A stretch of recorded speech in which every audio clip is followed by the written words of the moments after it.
Voilà, normalement, on est en live. Très bien. Je vais juste vérifier.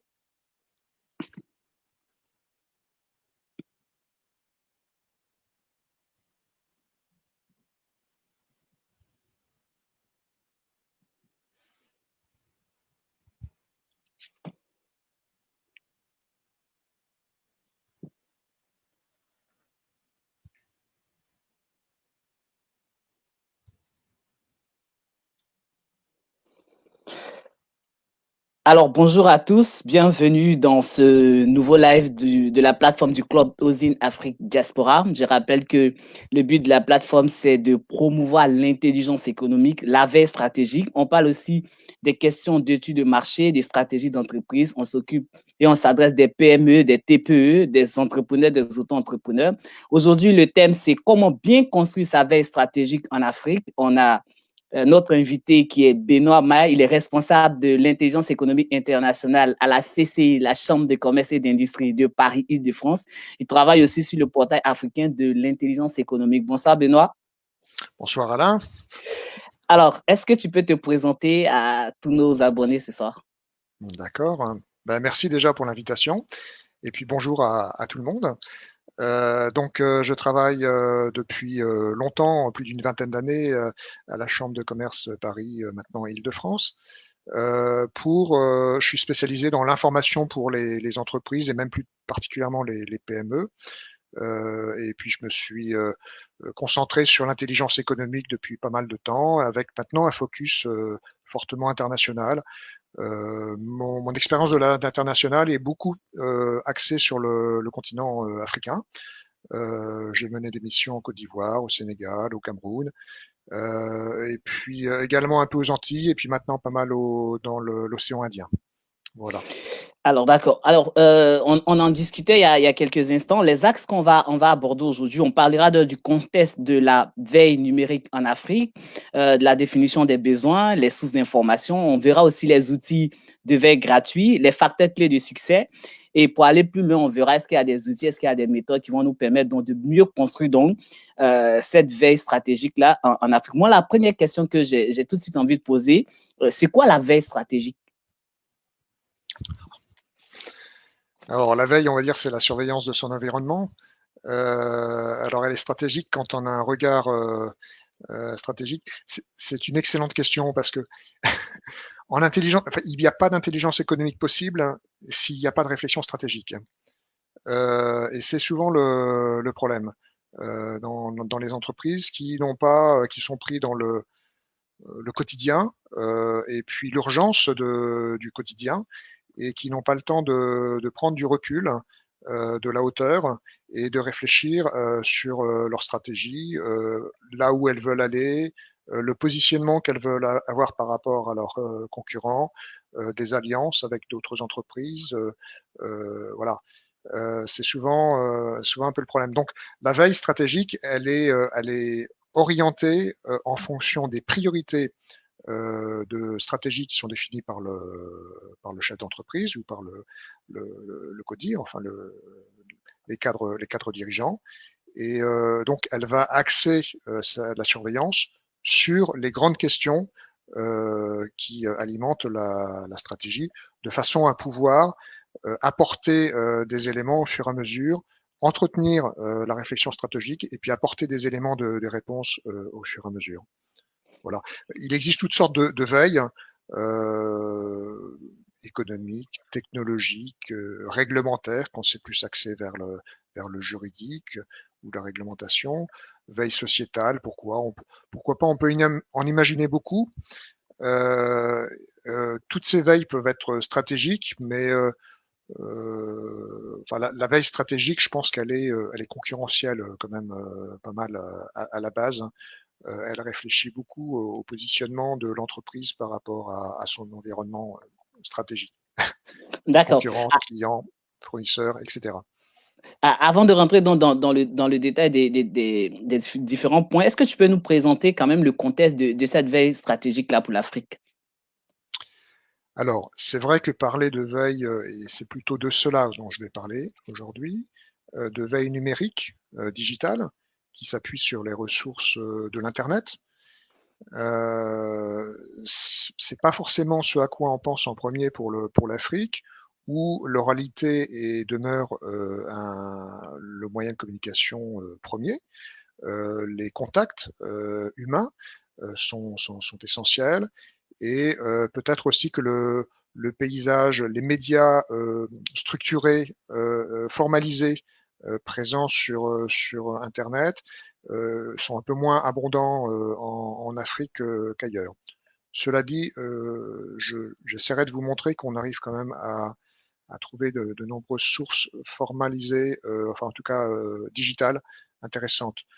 Donc, ce que je vais te présenter, c'est en fait une partie de la veille qu'il faudrait compléter par une veille plus orientée terrain. Alors la veille de terrain, c'est tout simple, hein, ça commence par l'écoute de ses clients, par les remontées d'informations des commerciaux qui sont en contact justement avec la clientèle, les échanges qu'on peut avoir avec des entreprises concurrentes ou partenaires, etc., etc. Donc c'est d'abord ça, et la veille numérique vient compléter, euh, souvent alimentée avec des éléments où l'analyse est plus poussée. On a peut-être plus de signaux faibles, pour parler le jargon de l'intelligence économique, dans la veille humaine directe, par des Exactement. informations qu'on peut obtenir auprès de contacts privilégiés, souvent sous le couvert un peu de la confidentialité ou de l'échange. Et puis après, quand c'est sur Internet, c'est vrai que c'est souvent davantage construit, élaboré. Donc les deux sont complètes. Alors, Voilà. alors, alors, selon vous, pourquoi l'Afrique doit impérativement rentrer dans ce monde du numérique et ne pas esquiver les enjeux aujourd'hui de cette veille stratégique-là? Ben parce que c'est une formidable chance pour l'Afrique. On en a parlé tout à l'heure. J'ai commencé mes premières expériences en Afrique, c'était à Abidjan, au milieu des années 90. À l'époque, il n'y avait pas d'internet, enfin on n'en parlait pas. Il y avait très peu de sources numériques, où elles étaient très compliquées d'accès.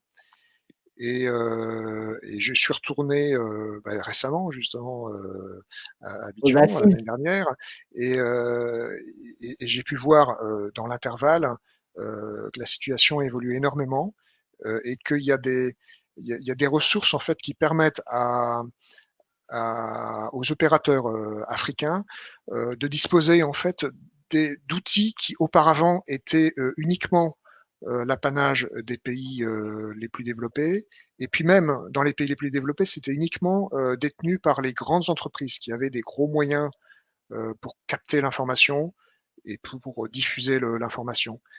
Maintenant, avec ce qu'on appelle le Web 2.0, en fait, tous ces outils assez faciles à maîtriser qu'on trouve sur Internet, tout ça, c'est à la portée de tout le monde, partout, donc en Afrique aussi. Et euh, c'est aussi pour l'Afrique un très bon moyen de surveiller, de voir ce qui se passe, pas seulement sur le continent, mais vers ses marchés cibles, les marchés clients. Donc, je pense que c'est une formidable opportunité, et il faut pas s'en priver, même s'il y a bien d'autres choses à faire en intelligence économique, bien sûr. D'accord. On sait aussi très bien que tout le monde ne peut pas faire de la veille. Pour faire de la veille, il faut avoir des compétences, il faut avoir des aptitudes, il faut avoir une formation qui est assez pointueuse sur ces questions de veille d'intelligence économique. Est-ce que vous avez, vous, à votre niveau, des éléments à donner par rapport au profil des veilleurs en Afrique? Alors, je dirais que il faut déjà avoir une curiosité naturelle, hein, être ouvert vers la nouveauté, hein, parce que le veilleur, c'est ça qu'il essaye de capter, c'est ce qui est neuf, ce qui est innovant. Donc il y a une curiosité de base, un petit peu de culture quand même économique générale à avoir, une familiarité avec les outils. Alors quand c'est une veille numérique, les outils de l'internet, les bases de données qui peuvent être des sources d'information, et puis tous les outils que je développerai peut-être un petit peu plus tard. Les outils bureautiques, bien sûr, mais les réseaux sociaux, voilà. Donc ça, c'est des compétences qui me semblent essentielles. Euh, Difficile de faire de la veille sans surveiller au moins. Alors là, on est plutôt dans un contexte francophone, donc on va dire les médias francophones, mais aussi les médias anglophones, c'est le minimum. Après, si on Faut s'intéresse suivre au tous les environnements, c'est ça? comment? Suivez tous les environnements parce que vous parlez des médias francophones, anglophones. Faut aller au-delà de son environnement. Faut suivre tout le monde. Il faut revenir à la stratégie. Tout dépend de ce qu'on vise. On cherche. Si on D'accord. s'intéresse au marché japonais ou au marché chinois, bah, ça va être difficile de faire sans une compétence en japonais ou en chinois. Bon, j'aurais pu prendre l'exemple du Brésil aussi. Enfin, Exactement. donc la maîtrise des langues, c'est aussi je pense, ça fait partie du BABA. Enfin, pas quelques langues, hein, les langues, encore une fois, qui sont nécessaires, qui sont utiles par rapport au marché visé, par rapport au type de veille qu'on met en place. Je crois que voilà, Après, il y a aussi bon, parce que les outils, tout ça, c'est des choses qui s'apprennent. Après, il y a de la méthode, de la rigueur dans ce qu'on fait. Certainement des qualités d'analyse aussi et de synthèse à mettre en œuvre, notamment lorsqu'on examine tout ce qu'on a fait remonter et puis on va produire des livrables pour les clients finaux. Ça peut être le dirigeant de l'entreprise, ça peut être des alertes ou ça peut être des rapports beaucoup plus élaborés. Enfin, tout est envisageable. Donc voilà, je crois que j'ai balayé quelques compétences de base. Et puis aimer D'accord. la veille. Aimer la Ouais, veille, tout simplement. exactement. Exactement. Alors, on sait que aujourd'hui, même les professionnels qui sont dans le domaine de la veille de l'intelligence économique, ils ne font que dire ça. Il faut forcément faire de la veille pour les grandes entreprises, par exemple, qu'elles soient européennes, même africaines ou américaines qui arrivent sur le continent, doivent faire de la veille. Pour vous, pourquoi les entreprises qui veulent donc travailler en Afrique doivent faire de la veille stratégique? Euh, je pense qu'on est vraiment dans une société de l'information. Complètement. L'information, c'est le moteur de l'économie aujourd'hui. Encore peut-être plus que l'énergie, hein, que les matières premières. Ou plutôt, c'est une matière première éminente, l'information. Et on ne peut pas faire sans. Euh, je devrais peut-être préciser que la démarche dont je parle, c'est quelque chose que j'ai développé au fil des années avec des créateurs d'entreprises dans un de nos incubateurs à la Chambre de commerce. Donc des gens qui, vous le savez, ils doivent être au four, au moulin, ils doivent tout faire. C'est pas du tout des spécialistes du sujet de la veille. Et donc, il faut leur présenter les choses d'une façon assez simple.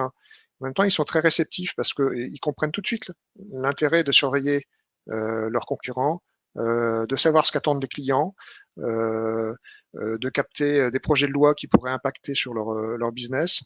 Ils le comprennent très vite. Mais par contre, ils ont pas accès à des moyens très très très très développés. C'est pour ça que je me suis appuyé plutôt sur des outils, des sources d'information gratuites que je combinais. Je faisais travailler ensemble, hein. Je dirais l'intelligence au sens d'économique. Euh, c'est une interprétation. Enfin, oui, une façon de voir les choses, hein. Il y en a d'autres. Elle réside dans la combinaison bienvenue des outils qui chacun fonctionne pour sa partie, ce qu'il sait faire, et puis il est complété sur les autres étapes de la veille par d'autres outils. Voilà. Donc tout ça pour dire que c'est plutôt un regard de PME, voire de TPE que je promeus, et je pense que même donc pour une PME et en Afrique aussi, c'est possible. Alors après, c'est vrai que pour une veille numérique, il faut quand même disposer d'accès, c'est le minimum, hein, d'un accès, enfin Internet. d'un ordinateur, d'un accès correct à Internet. Voilà. Il faut un environnement numérique minimal, ça c'est clair. Est-ce à dire que faire de la veille en Afrique, hein, c'est détecter tout de suite les opportunités avant les autres? Oui, la veille, elle a deux objectifs essentiels. C'est de repérer des opportunités qui me permettraient de développer mon business et des facteurs de risque qui, au contraire, pourraient le mettre à mal. Et l'intérêt de la veille, c'est qu'on va capter l'information le plus tôt possible, dès qu'elle émerge sur Internet. Alors, on dit parfois que la veille permet d'anticiper. La veille d'anticipation, je suis pas complètement d'accord, mais dès que l'information est disponible, Il y a des euh, aspects d'influence aussi, non? et puis après, oui, oui. Alors, il y a anticipation dans la mesure où on est tourné vers l'avenir, hein, ça c'est vrai dans la veille. Alors après, effectivement, après l'analyse, etc., on peut envisager une démarche d'influence également auprès de son environnement. Euh, par des canaux numériques, hein, pour poursuivre la métaphore qu'on développe aujourd'hui, ou bien sûr aussi par l'influence, ça se fait également en direct. Le réseautage, les bons contacts, et puis le facteur humain, enfin la relation humaine qu'il faut soigner, parce que pour avoir de bons informateurs, hein, de bons capteurs d'informations, il faut déjà établir une bonne relation de confiance avec eux, comme dans le commerce, comme dans toutes les affaires. Hein, c'est toujours une affaire de confiance d'abord. On sait qu'il y a beaucoup d'enjeux dans ces thématiques, dans ces questions de veille là au niveau de l'Afrique. On sait que l'un des enjeux, c'est l'aspect sécuritaire. Un mot là-dessus, au niveau de la Alors, sécurité de l'information. oui, c'est quelque chose, je pensais pas trop en parler, mais puisque vous me tendez la perche, c'est quelque chose à prendre en compte dans la veille.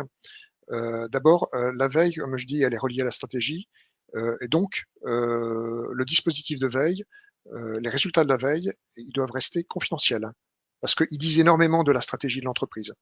Donc D'accord. ça, il faut veiller à ça. C'est important dans le choix des outils et la communication qu'on peut avoir. Et puis alors après, on peut aussi mener de la veille, enfin surveiller certains facteurs de risque, hein. Que ce soit au niveau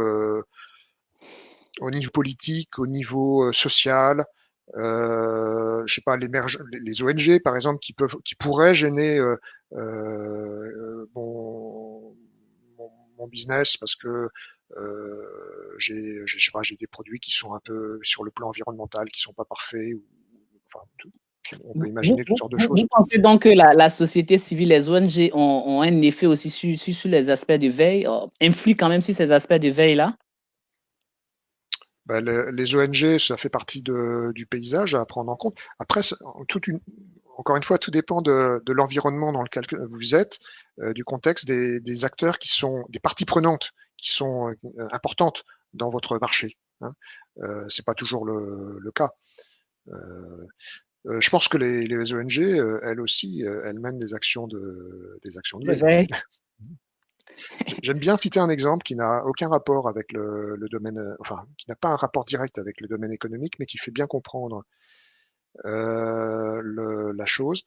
Il y a pas mal d'années, le comité olympique et paralympique français menait des actions de veille pour préparer au mieux les athlètes français aux grandes compétitions.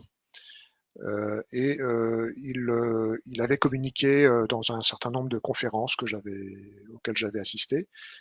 Et je trouve que c'est assez éclairant de voir que dans le monde du sport, qui est un autre domaine, mais il y a aussi beaucoup de concurrence, parce que l'idée c'est quand même de décrocher les grandes compétitions, hein, les avoir dans son pays, être organisateur, c'est d'avoir des champions qui gagnent ces compétitions. Alors ils expliquaient leur façon de faire, ils anticipaient en fonction du calendrier des opérations, enfin des manifestations sportives, et puis ils mettaient l'accent sur les sports sur lesquels il y avait des enjeux pour les athlètes français en fonction du savoir-faire.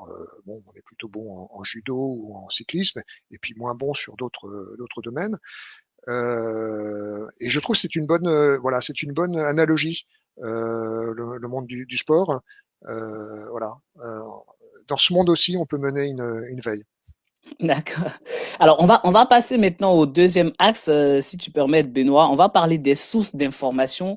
Là, je rappelle que le thème d'aujourd'hui, c'est comment bien construire sa veille stratégique en Afrique. On a vu un peu hein, les aspects de veille numérique au niveau de l'Afrique. Là, on va parler des sources d'information. Je me dis, quelles sont les sources d'information qu'il faudrait avoir pour bien mener donc cette veille stratégique? Alors, les bonnes sources d'information, c'est celles qui sont adaptées au, à la stratégie, enfin au périmètre de veille on a défini.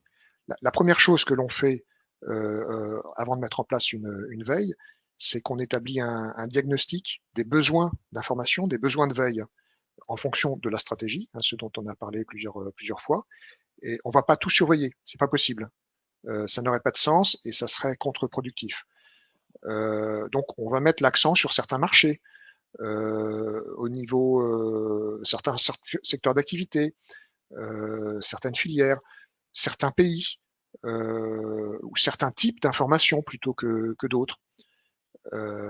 Et puis, on va essayer de rester dans un volume d'informations qui soit traitable. Il faut pas être parce qu'on est rapidement débordé évidemment sur sur Internet, c'est une formidable caisse de Exactement. résonance. Donc les sources d'information, elles sont vraiment, elles dépendent vraiment du périmètre, des priorités de veille qu'on s'est fixées au départ. Alors après, elles sont multiples. Et encore une fois, je parle que des sources numériques. Les grands classiques, je balaye très rapidement, c'est des sources de type de presse. Après, tout ce qui est institutions, ministères, agences publiques, des organismes statistiques, et puis les médias sociaux. Alors, je reviens un petit peu sur cette grande typologie qui est pas complète, hein, mais je suis plutôt dans le cas d'une veille, on va dire concurrentielle ou économique. La presse, l'idéal, c'est la presse spécialisée sur un domaine d'activité. Si je suis dans le domaine de l'assurance ou dans le domaine automobile, ben, je vais plutôt surveiller les titres de presse de l'automobile ou de l'assurance. Ou des magazines, c'est ça? Des magazines professionnels dans ce domaine? Oui, ouais, qui sont présents sur Internet. Alors, la presse sectorielle en Afrique, elle n'est pas très nombreuse. Il n'y a pas énormément de titres parce que le marché n'est pas. Mais d'ailleurs, même dans les pays développés, c'est une presse qui a du mal hein, à se faire sa place. Donc, on va utiliser les médias nationaux, les grands journaux du pays. On va regarder le chapitre, les articles économiques. On va laisser de côté en général les articles politiques et Politique. sociaux, sauf si c'est pertinent pour la veille. Et puis, alors donc voilà, les agences de presse aussi, c'est souvent une bonne source d'information. La presse locale, parfois, mais en Afrique, sur Internet, on n'aura pas énormément de choix, mais sur les titres de presse nationale et les agences de presse, on a déjà de quoi faire. Donc après les ministères ou les organismes, les institutions publiques qui sont concernés par le secteur auquel on s'intéresse, on va surveiller ça, notamment pour surveiller la réglementation. Alors, je vais pas parler des aspects technologiques, mais bon, ça peut être l'agence nationale des normes, ça peut être les brevets qu'on va surveiller, évidemment. Les organismes statistiques, souvent, même si l'information elle date un petit peu, mais ils publient des choses qui sont irremplaçables. Exactement. Et ça, on a des organismes statistiques dans quasiment enfin dans tous les pays. Donc c'est intéressant à surveiller. Enfin, j'ai cité les médias sociaux. Alors les médias sociaux, c'est un petit peu compliqué parce que Parce que maintenant, il y a tellement de médias sociaux. Est-ce qu'il y a des médias sociaux qu'il ouais, faut cibler tout de suite? Facebook, Twitter, ouais, je suis bien Instagram. d'accord. Je, Ça fait longtemps que je suis présent sur les médias sociaux. On me demande pourquoi je fais pas plus de veille avec les médias sociaux. Au début, je trouvais qu'en fait, ce que je captais par les sources traditionnelles, alors j'ai oublié une source importante que j'ajoute tout de suite, c'est toutes les organisations professionnelles, les fédérations professionnelles, les Les faits. groupements d'entreprises de tel ou tel secteur. Les groupements de patronaux aussi, mais je parlais de l'assurance tout à l'heure ou de l'automobile, eh bien, s'il y a des assurances ou dans le domaine de l'agroalimentaire, s'il y a des associations d'entrepreneurs dans mon pays sur le sujet, c'est à surveiller. Il n'y a pas toujours des informations sur Internet, mais s'il y en a, en tout cas, c'est à surveiller. Et à l'étranger, c'est une bonne source. J'en reviens sur les médias sociaux après cette parenthèse. Je trouvais que les informations que me remontaient les réseaux sociaux étaient beaucoup plus bavardes. Il y avait beaucoup de bruit et finalement, j'apprenais pas grand-chose de plus que ce que j'apprenais sur les sources précédemment citées, institutionnelles, fédérations professionnelles, presse spécialisée, etc. J'ai plus le même regard aujourd'hui. La difficulté sur les médias sociaux, c'est vraiment de ne pas se laisser déborder. Donc mon conseil, c'est d'utiliser des agrégateurs. C'est-à-dire qu'il y a des outils qui font du filtrage. Alors il y a Google qui permet de mettre en place des alertes qui sont plutôt orientées sur les réseaux sociaux, par exemple. Et puis euh, il y a des outils qui permettent. Excusez-moi, j'ai juste un petit trou. Je prends un Google instant. Alert, non? C'est Talkwalker, par exemple, les alertes Oui, de Talkwalker qui Walker. permettent, à l'instar des alertes Google, mais de surveiller ce qui se disent les médias sociaux, ou un site comme Mention aussi, Mention, permet de mettre en place Sur des les réseaux. surveillances sur Internet, un peu agrégées, donc on maîtrise plus les choses. C'est complémentaire, à mon avis, les réseaux sociaux, parce que c'est vrai que c'est une information qui est souvent plus vive, plus fraîche, il y a quand même beaucoup de bavardage, il faut faire beaucoup de tri dedans, mais il peut y avoir des pépites.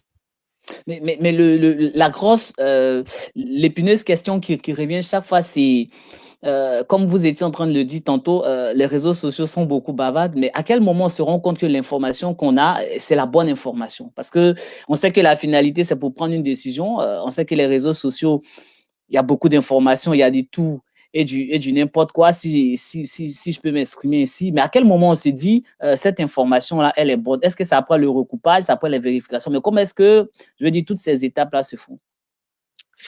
Comme je disais tout à l'heure, au début, on définit ses besoins. Il y a des questions qui sont, enfin des points d'information qui sont essentiels à surveiller. Quand je vois des éléments de réponse sur ce sujet, dans les réseaux sociaux ou ailleurs, tout de suite, ça doit m'alerter. Parce que c'est une information qui pourrait répondre à mes besoins stratégiques. Donc ça, c'est une première alerte. Et puis après, c'est par classiquement, hein, dans le domaine de l'information, on va regarder qui est-ce qui émet l'information, on va essayer de recouper l'information avec d'autres canaux indépendants, d'autres sources. Euh, on va analyser aussi l'information au regard de l'expérience qu'on peut avoir. Vous savez, on fait une veille dans le secteur de l'agroalimentaire ou dans le secteur de l'assurance, il faut déjà il faut acquérir une vraie connaissance du secteur. Sinon, on n'est pas à même de juger des bonnes informations. Et quand on a une bonne connaissance du secteur je sais pas, des fruits par exemple, si je travaille pour une coopérative fruitière, euh, un nouveau procédé dont on commence à parler, une information, une pépite hein, qui semble apparaître sur Internet, de par l'expérience que je peux avoir ou par les autres experts qui se trouvent dans l'entreprise ou dans mon réseau, que je vais pouvoir aller interroger par rapport à cette information, je suis à même voilà, de, de faire ce choix, d'évaluer cette information. D'accord. Alors, avant de poursuivre, je rappelle à toutes les personnes qui viennent de nous suivre qu'on parle aujourd'hui de comment bien construire sa veille stratégique en Afrique. On reçoit donc Benoît, mais qui est responsable de l'intelligence économique internationale à la Chambre de commerce et d'industrie de Paris. Il travaille aussi sur le portail africain, pardon, de l'intelligence stratégique. Alors, on va parler maintenant des outils de veille, on a dit gratuits. Bon, on sait qu'il y a des outils qui sont gratuits, il y a des outils qui sont quasi gratuits. Pour bien faire sa veille, je pense que le mot gratuit va interpeller plus d'un parce qu'on s'est dit aujourd'hui, pour faire, pour faire de la veille, parce qu'il y a ce problème qui se pose, on s'est dit peut-être que la veille, elle est coûteuse, faut voir des cabinets spécialisés. Vous, quel conseil vous pouvez donner, par exemple, à des gens qui démarrent, des PME, des TPE qui démarrent, qui n'ont pas forcément, je veux dire, les moyens de voir un cabinet sur Paris ou en Afrique, et voilà. Quel conseil vous pouvez leur donner? Quels sont les outils quand même qui sont gratuits ou quasi gratuits, qui peuvent leur Ouais. permettre déjà de mettre en place une petite cellule de veille ou un petit mécanisme de veille stratégique? Alors, je vais dire un petit mot déjà de la différence entre outils gratuits et outils payants sur abonnement. Si les outils sont payants, enfin sont parfois représentent un certain coût, c'est pas pour rien, c'est parce qu'ils apportent une vraie valeur ajoutée. Alors là, je fais un petit peu de promotion. On a des éditeurs de solutions de veille en France, en particulier, hein, mais il n'y a pas qu'en France, mais on a de très bons éditeurs avec des produits excellents qui sont des produits, alors qui s'adressent quand même plutôt à des gens assez experts dans la veille. L'avantage, c'est qu'ils sont intégrés, c'est-à-dire qu'ils couvrent un peu tous les aspects de la veille sur une seule plateforme. C'est ça D'accord. le gros avantage. Alors les coûts après peuvent être assez élevés, et puis il y a une vraie technicité. Ils peuvent aussi d'ailleurs servir enfin délivrer des prestations de veille, hein. Donc voilà la différence essentielle. Maintenant, comme je disais, moi j'avais l'habitude de travailler avec des PME et des très petites entreprises au départ, et il n'était pas question de s'abonner à toutes les bonnes bases de données. Donc il fallait faire avec l'existant. Et à force de bien regarder, on trouve quand même beaucoup de choses déjà en source gratuite ou partiellement gratuite. Donc alors les sources, j'en ai déjà parlé tout à l'heure, je ne vais pas trop revenir dessus, mais la façon dont je vais mobiliser ces sources, ça va être sous la forme de flux RSS.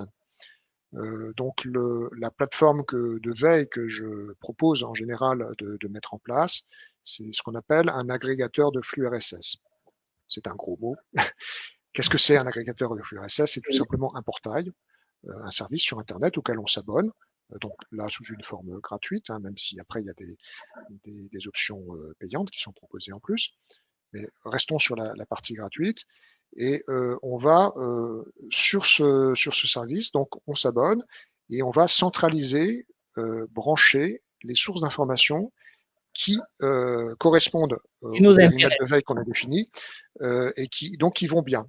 Et on va être assez sélectif, hein. Dans les sources, on va prendre les meilleures sources. C'est pas la peine de prendre toutes les sources, ça n'aura aucun sens, c'est impossible.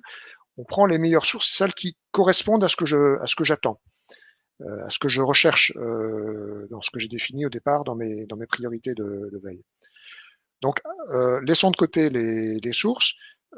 Pour ce qui est des outils, alors je vous propose, si c'est possible, Alain, de faire un petit partage d'écran. Ça sera plus parlant pour nos spectateurs, enfin les gens qui suivent notre session ce soir. Et puis ça met un petit peu de couleur. D'accord. Donc je vous propose, je vais essayer de partager avec vous. Vous allez me dire si c'est bon, si ça passe à l'écran. Juste une diapositive, hein, je ne vais pas vous en montrer 36. D'accord. Voilà, alors vous devez avoir une page blanche qui s'affiche à l'écran Alors, normalement, c'est bon. et c'est marqué vue d'ensemble du dispositif. Exactement. Alors c'est juste pour vous donner une vision donc panoramique des outils que j'utilise et puis je vais les citer. Donc j'utilise au départ donc un portail qui permet d'agréger les flux RSS. Les flux RSS, c'est comment dire, c'est des flux d'informations. C'est une petite technique sur Internet qui est disponible auprès de beaucoup de sources, hein, notamment les sources institutionnelles qu'on a citées tout à l'heure ou les sources de presse, qui permettent de brancher donc les publications de ces sources, donc ça va être des articles par exemple pour les presses, sur un lecteur. Et là, le lecteur, ça va être NetVibes. Donc, ce qu'on a en orange, les petits carrés orange, c'est les sources qu'on a choisies. Puis après, c'est imagé, on peut en mettre beaucoup plus que 9 que j'ai représenté là. Mais les sources qu'on a choisies encore une fois en fonction des thématiques de veille. Alors malheureusement, toutes les bonnes sources qui m'intéressent sur Internet ne proposent pas toujours des flux RSS. Alors qu'est-ce qu'on peut faire dans ce cas-là? Eh ben, on peut créer des flux sur une page d'actualité. On peut créer des flux RSS à la main avec un petit outil qui est très simple qui s'appelle Feedity. Il y en a d'autres. Hein, un outil comme Feedfry par exemple ou Five Filters permet aussi de faire ce genre de choses. Hein, c'est des outils encore gratuits et assez simples d'utilisation. Il n'y a pas besoin de bidouiller du code HTML. Donc là, ça permet de capter des flux d'actualité qui ne seraient pas disponibles sous la forme de flux RSS. Et puis, il y a l'exemple inverse qui se produit parfois, c'est qu'il y a des sources, notamment de presse, qui publient énormément d'articles, mais dont beaucoup ne m'intéressent pas. Donc, on peut filtrer ces flux RSS par des mots-clés, en lui disant, bah, tu me laisses passer tous les articles dans lesquels il y a tel ou tel mot-clé, ou bien, à l'inverse, tu supprimes, je ne veux pas voir dans le flux que je branche sur mon NetVibes, je ne veux pas voir les flux qui comportent, les articles qui comportent tel ou tel mot. Hein, on peut faire en positif ou en négatif. Donc voilà pour les flux RSS. Et puis évidemment, on peut se créer aussi une petite messagerie. Alors moi, je conseille en général, là j'ai pris Gmail, mais ça peut être bien sûr une autre, hein, une messagerie à part de sa messagerie habituelle pour pas polluer sa messagerie qu'on utilise au quotidien. Hein. Donc on se crée une messagerie uniquement pour les activités de veille. On va s'abonner à des newsletters et puis les newsletters, eh ben, on les fera arriver dans cette messagerie. On va mettre en place des petits services d'alerte. Hein. Alors je parlais tout à l'heure, ça peut être le Google Alert qu'on peut faire arriver sous forme de mail ou aussi sous forme de flux d'ailleurs. Et puis on peut également mettre certains sites sous surveillance, donc avec un service comme celui qui apparaît à l'écran, la Watch That Page. Là aussi, il y a d'autres outils gratuits du même genre qui existent, pardon. Par exemple, Track Engine, voilà, Track Engine qui fait aussi bien le boulot, mais qui est limité en nombre de pages qu'on peut surveiller. L'idée, c'est que sur une page d'actualité, par exemple mon concurrent, qui est une petite société, qui met pas souvent à jour son site internet, évidemment, elle propose pas de flux RSS, peu d'actualité. Donc sur la home page, on va mettre sous surveillance avec un petit automate qui tous les jours va aller vérifier s'il y a du changement. Et le jour où il y a du nouveau contenu, il m'envoie un email d'alerte. Voilà. Donc ça me permet de ne pas avoir à le faire à la main.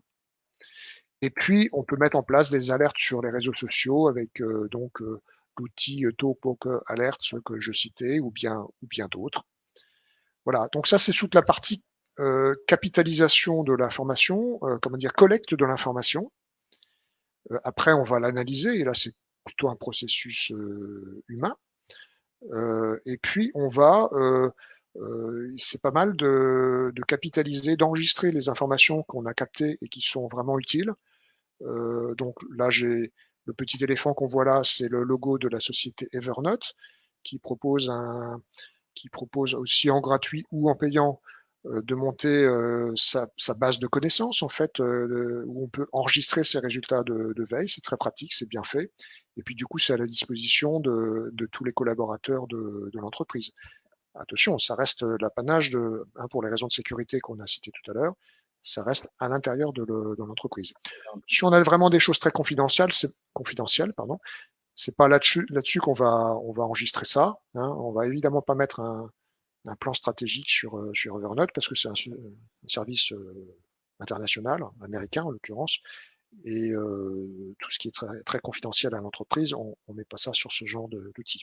Alors, Benoît, est-ce que avant de te laisser poursuivre, est-ce que tous ces outils-là n'ont pas une capacité limitée au niveau des informations qu'on doit recevoir?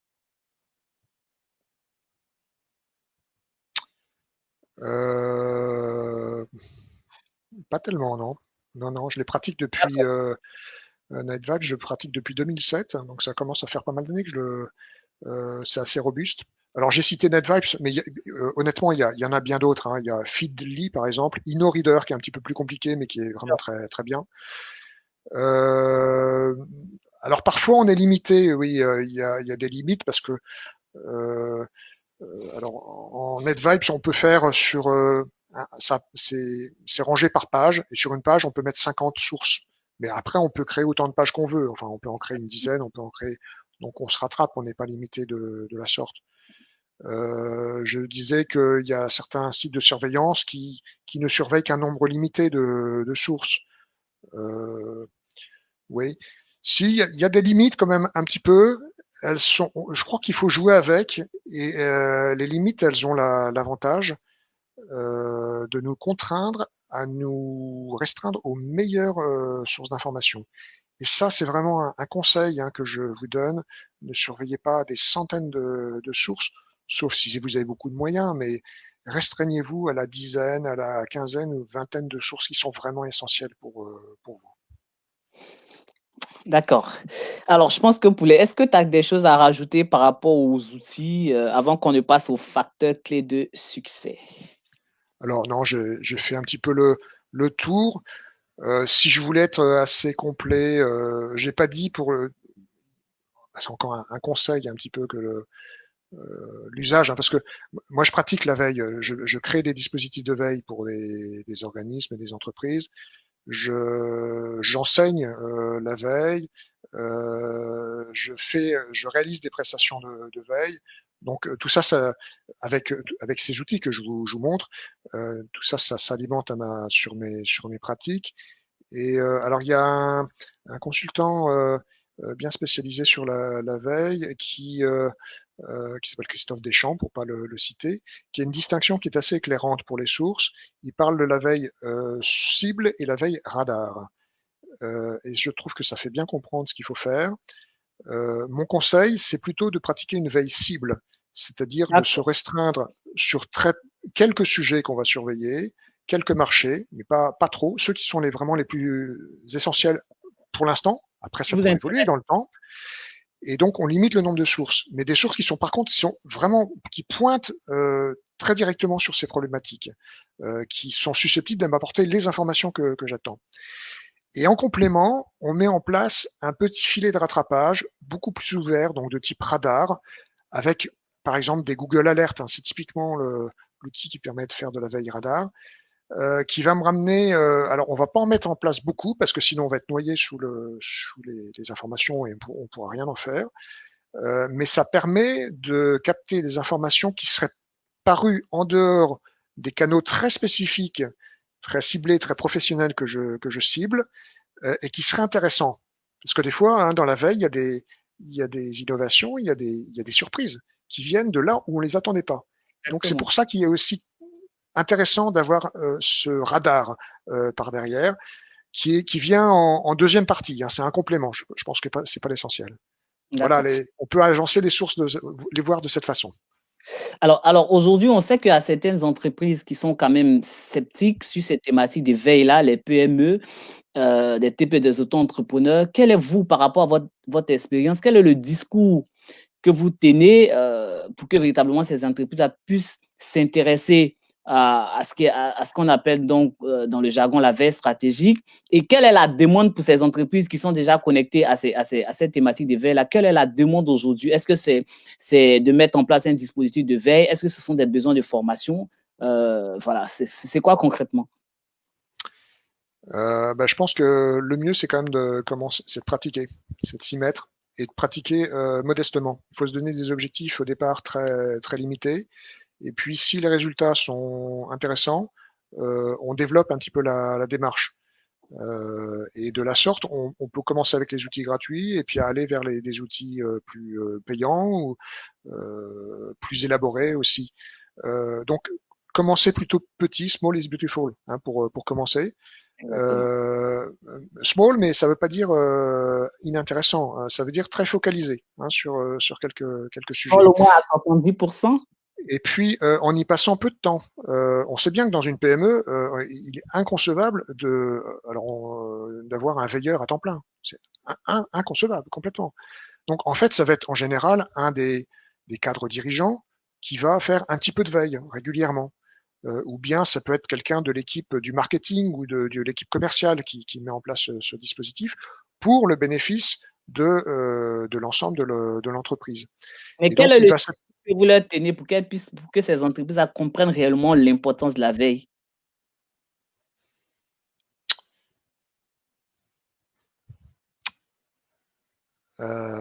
pas se laisser surprendre. Ah ouais.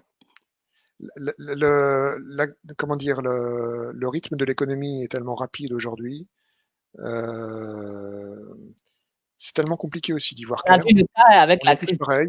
Covid, Je pense qu'on personne a n'a. besoin de s'appuyer sur ce type d'outils pour apporter de la visibilité et puis pour éviter les mauvaises surprises, comme je le disais tout à l'heure, et au contraire déceler très tôt des opportunités dont on pourrait profiter.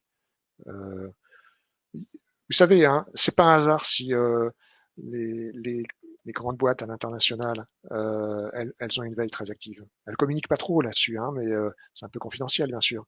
Mais elles sont très actives et c'est pas pour rien. C'est parce que ça leur apporte quelque chose. Donc mon conseil, c'est de commencer petit, de faire avec les moyens du bord, les ressources dont on dispose dans l'entreprise. Donc ça va être une personne en poste qui va dédier un petit peu de temps. Ça peut être très peu de temps, ça peut être un quart d'heure, 20 minutes par semaine. Mais par contre, c'est plus intéressant de le faire 20 minutes toutes les semaines ou un quart d'heure toutes les semaines plutôt que de faire une heure tous les mois. Parce que l'intérêt de la veille, c'est de repérer très tôt les informations dès qu'elles paraissent. Donc plus on sera régulier, idéalement ça serait tous les jours, mais dans une PME, c'est pas toujours concevable. Plus on est régulier, plus on profite de cette maîtrise, cette bonne maîtrise de l'information qu'apporte la veille. D'accord. Alors, on va parler maintenant, il nous reste pratiquement un quart d'heure pour conclure. On va parler maintenant des facteurs clés de succès. Oui. Un mot là-dessus, sur ces facteurs clés de succès-là, sur ces aspects de veille stratégique. Ben, en fait, j'en ai cité déjà plusieurs. Hein. J'ai dit le fait de commencer petit et puis après de monter en puissance en fonction des résultats, ou bien de réorienter si les résultats ne sont pas au rendez-vous. Le fait on parlait de stratégie, on en a beaucoup parlé au début de notre session. Donc, il faut connaître la stratégie de l'entreprise. La veille, en général, l'idéal quand même, c'est de la rattacher au comité de direction et idéalement même auprès du dirigeant. Euh, Parce que c'est lui qui va être le plus intéressé par ces résultats et c'est lui qui définit le cap. Si on ne connaît pas le cap, c'est difficile de mettre en place une veille efficace. Donc la proximité de la direction, c'est quelque chose d'essentiel. Ça ne veut pas dire qu'on voit le dirigeant tous les jours, hein, attention, loin de là. Mais il faut pouvoir le solliciter, lui faire remonter de l'information de veille, et puis connaître bien la stratégie de la maison. Je disais tout à l'heure aussi, il faut connaître quand même le domaine dans lequel on veille. Moi, je serais incapable de veiller. Enfin, il y a des secteurs que je connais bien à force, et du coup, j'ai acquis une vraie compétence de veille. Mais j'aurais beaucoup de mal à faire une veille sur le secteur financier, dont je suis pas vraiment très connaisseur. Je parlais de l'assurance, je connais pas grand-chose dans l'assurance. C'est possible, mais il faut du temps. Et et dans les PME, le temps, on n'en a pas. Donc Exact. voilà, euh, se limiter sur la veille, se limiter aux meilleures sources et aux quelques sujets essentiels. Il faut savoir se limiter, ne pas passer trop de temps sur le petit dispositif qu'on a mis en place. Donc je vous ai montré un agrégateur de presse. Voilà, ça c'est quelques conseils de base.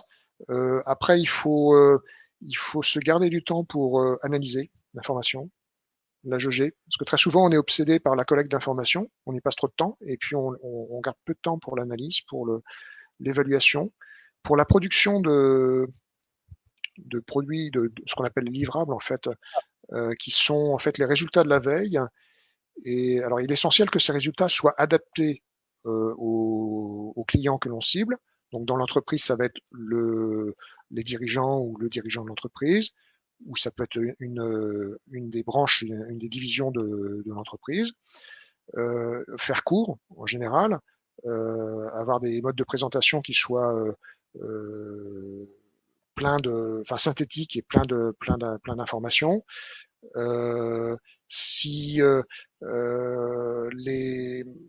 les dirigeants attendent plutôt des chiffres, et ben c'est ça qu'il faut leur apporter. Si c'est plutôt de la technique, c'est ça qu'il faut leur apporter, etc. Donc, il faut adapter les livrables aux attentes. Et puis, pour terminer, la veille, c'est quand même, vous l'avez compris par tous mes propos, c'est un processus qui prend du temps. Ça s'inscrit dans le temps. Est-ce que c'est pas chronophage? Alors oui, et c'est pour ça qu'il faut se limiter. Même des veilleurs professionnels sont obligés de se limiter. Alors, quand on n'est pas un professionnel de la veille, ce qui est le cas de, je pense, la plupart d'entre vous, ou voire tous, évidemment, il faut y consacrer peu de temps. Les outils que j'ai montrés tout à l'heure, ils peuvent un peu vous effrayer, mais sachez que, alors, ils sont quand même assez grand public, ceux que j'ai choisi les plus simples. Une fois qu'on les a maîtrisés et on a mis en place ce dispositif, après, on gagne énormément de temps. Donc, on perd un peu de temps au départ. Après, on en gagne beaucoup parce que le dispositif travaille pour vous. Donc, le facteur temps, c'est délicat dans la veille. Non, ce que je voulais dire, c'est que on veille pas sur un mois ou sur 6 mois. Enfin, sur 6 mois, ça commence à être envisageable, mais la veille, c'est un travail à long cours. Donc, on vise quand même sur plusieurs années. Enfin, il est essentiel de garder une certaine pérennité, une certaine assiduité, que les personnes qui se sont formées à la veille dans l'entreprise ou dans l'institution, elles restent en poste sur ça. Parce que si on les On les les laisse met, pas, voilà, on il perd. faut les laisser en poste. Ça c'est un problème moi, que j'ai rencontré très souvent. On Ouais, mettait en exact. place un super dispositif, on formait des gens Et après 2 ans, qui s'en sortaient bien. Bon, il faut facilement, sur des dispositifs un peu complexes, il faut facilement 6 mois, 1 an pour être un bon veilleur. Sur des dispositifs plus complexes que ceux que je vous montre là. Et au bout d'un an, ces gens-là étaient nommés sur d'autres postes. Bah, c'est dommage parce que souvent équipe. là, on a tout perdu. Hein. Après, on va mettre un stagiaire ou on va remettre quelqu'un qui connaît pas du tout le sujet sur la veille. C'est un peu dommage. Donc la pérennité, c'est très, très important. Et puis le facteur humain. Il faut tenir compte de ses propres limites. On connaît pas tout. On peut pas tout surveiller. C'est pas possible. Et puis il faut connaître aussi un peu la cible, les gens auxquels on s'adresse, son public, savoir ce qui les intéresse davantage, le type d'informations sur lesquelles ça va être vraiment, pour eux, ça va être révélateur. Ouais. Donc le facteur humain est vraiment important. Alors, avant de conclure, si on veut aller plus loin, est-ce que vous avez un discours, vous avez d'autres conseils aussi à donner pour Oui, quelqu'un parce qui veut que aller plus loin dans la veille? Oui, parce que j'ai été très bavard. Je vous ai dit beaucoup de choses. Maintenant, il faut prendre le temps de peut-être digérer un petit peu ça. Je vous propose. J'ai écrit quelques articles qui sont axés justement sur la mise en place d'une veille avec outils et sources gratuites, plutôt sur l'Afrique, hein, dans le contexte africain, qui sont sur le portail que vous citiez tout à l'heure, Intelligence Afrique. On pourra remettre le lien peut-être après Oui, non, avec la vidéo. exactement. Et puis, moi, je travaille depuis très longtemps avec le Centre du commerce international à Genève, l'ITC, International Trade Center. Je leur ai monté une formation la veille il y a pas mal d'années et on l'a adaptée sur la plateforme d'e-learning. Donc, si vous êtes intéressé, c'est une formation qui est proposée gratuitement, 4 fois par an, sur la plateforme d'e-learning du Centre du commerce international, l'ITC. Les sessions durent 3 semaines. Et pendant 3 semaines, donc, on a 7 modules qui permettent de parcourir, comprendre ce que c'est que l'intelligence économique. Alors, c'est beaucoup axé sur la veille, mais il y a aussi un petit peu les aspects influence et sécurité qui sont abordés.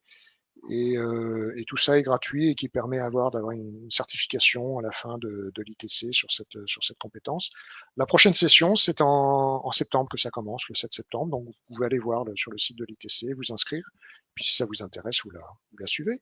Et là, c'est quand même, ça reprend les méthodes, les conseils que je vous ai montrés aujourd'hui, mais ça se développe beaucoup plus parce que il faut compter 6-7 heures de travail pour suivre ce MOOC. Alors, c'est pas vraiment un MOOC, mais c'est l'esprit. Hein, une formation gratuite, accessible à distance, à tout le monde.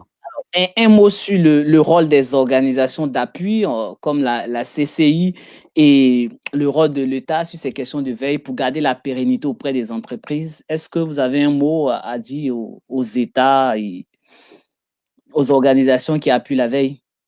Qui appuie les entreprises sur ces questions de veille là. Là, vous avez cité le Centre de commerce international ITC, mais au-delà des ITC, on sait que la CCI travaille beaucoup en Afrique, qui est toujours aux côtés des entreprises. Quel doit être aujourd'hui le regard de ces chambres de commerce là et le regard même de l'État sur ces aspects de veille stratégique et d'intelligence économique? Bon, modestement, je ne me vois pas trop donner des conseils aux autres.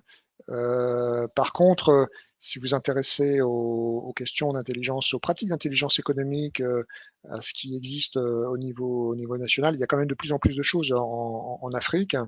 Donc, il y a le portail que j'ai cité qui peut vous intéresser. Il y a le forum des associations d'intelligence économique. Il y a les assises de l'intelligence économique. Donc ça, c'est plutôt des choses qui s'adressent aux professionnels de l'intelligence économique ou aux futurs professionnels de l'intelligence économique en Afrique. Ça, c'est disponible. Et après, vous pouvez vous appuyer sur les ressources existantes. Alors parfois, dans certains pays, c'est plutôt les CCI, les chambres de commerce. Parfois, c'est des organisations internationales. Parfois, c'est au niveau des ministères. Ça peut être aussi au niveau des organisations, fédérations professionnelles. C'est difficile de donner un conseil générique parce que les situations diffèrent d'un pays à l'autre. Il y a des enseignements aussi en Afrique qui sont des bonnes formations hein, sur le sujet qui existent de plus en Exactement. plus. Alors, on a une question de Rose Gold qui nous dit pour une personne étrangère au continent africain, est-il indispensable de maîtriser l'environnement où l'on veut s'implanter de façon physique?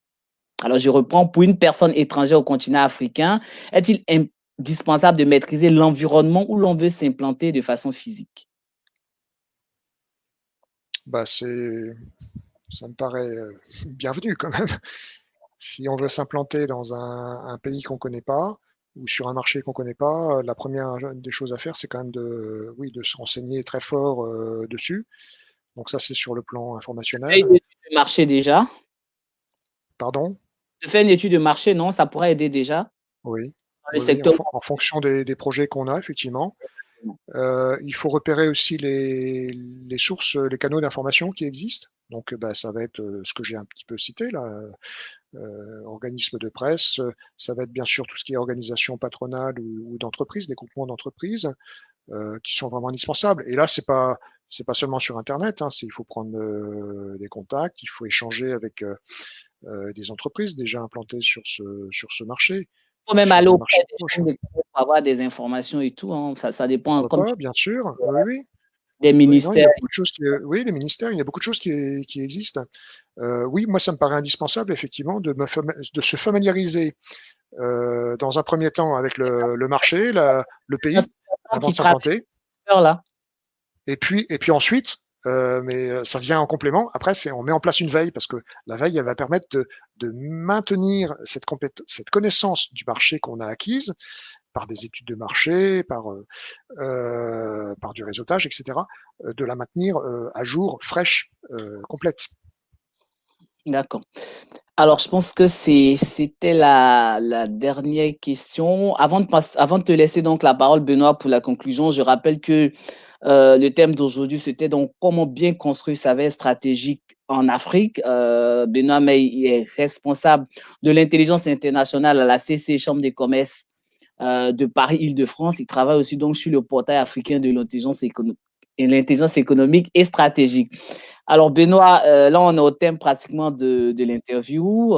Merci en tout cas d'avoir accepté d'intervenir sur la plateforme du Club OSINT Afrique Diaspora. Je rappelle que le but de cette plateforme, c'est donc de promouvoir l'intelligence économique, la veille stratégique. On parle aussi des questions d'OSINT, Open Source Intelligence. On parle d'études de marché, d'entrepreneuriat et tous les aspects connexes qui sont liés donc à ces thématiques-là. En tout cas, merci d'avoir accepté de participer. Ta conclusion, ton mot de fin sur la thématique d'aujourd'hui? Si vous avez besoin, vous pouvez me solliciter. Je suis présent sur LinkedIn, par exemple, hein, sur les réseaux sociaux, c'est assez facile de Le me trouver. Donc, lien. n'hésitez pas. Et non, mais sinon, mon conseil, ça serait, allez-y, pratiquez, essayez, goûtez à la chose, mais essayez de mettre en place. Et encore une fois, sans vouloir mettre en place des dispositifs très compliqués au départ. Ça peut être quelques alertes bien ciblées au départ, et puis après ça va prendre plus d'ampleur. C'est quand on y goûte, finalement, c'est quelque chose qui devient rapidement indispensable. D'accord. En tout cas, merci beaucoup. On se retrouvera probablement sur la plateforme le mardi 2. On recevra Oura Ediaye qui nous parlera donc du digital. Comment est-ce que le digital peut apporter donc des aspects positifs sur le continent africain. Merci beaucoup, Benoît. Et merci à toutes les personnes qui nous ont suivis ce soir. Rendez-vous donc le 2 juillet à partir de 18h. Merci et bonne soirée. Merci à vous tous. Au revoir tout le monde.